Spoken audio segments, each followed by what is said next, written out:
We have already got everything that you need to know about the latest Pixel 8 lineup. Starting with the unboxing, the Pixel 8 Pro will be available in 3 colors. We have unboxing videos for 2 of them. Earlier, we go to see the videos from a YouTuber called PBK Review, and now other YouTuber jumped in to show both the models while unboxing and showing some camera samples too. First up is a blue shade that Google calls Bay.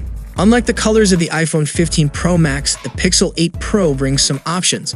The matte back on this phone is a choice to avoid fingerprints, unlike the finish of the regular Pixel 8. We also have an unboxing video featuring the black color variant of the phone. The device looks pretty slim, and you might notice a flat display too. It shows what you'll find inside: a USB-C cable and an OTG connector. By the way, Google has increased charging to 30 watts on the Pixel 8 Pro compared to its model's 23 watts.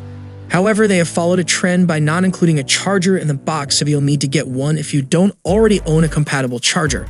We also got to know that it still rocks an optical fingerprint scanner, not one of those ultrasonic ones like Samsung.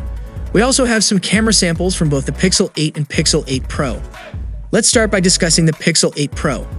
The images you see here showcase lengths including 0.5x, 1x, 2x, and 5x zoom capabilities. We also have some low-light photos taken with and without the night mode feature. I must say they look quite impressive. Additionally, since this is released software, Google may further enhance the camera performance through updates when it officially launches. As of now, whether it's nighttime shots or zoomed-in images, all the phones are performing well with plenty of details. Just a quick note, there is a delay when switching to the telephoto lens, which is something that both the current Pixel 7 Pro and Pixel Fold also experience. Now let's talk about benchmarks. The Tensor G3 chip is expected to bring improvements. How does it compare in benchmarks? Well, both the Pixel 8 and 8 Pro appeared on Geekbench, and here are their scores. The Pixel 8 Pro performs similarly to Year's Snapdragon 8 Plus Gen 1. There is still a gap compared to devices like the S23 Ultra.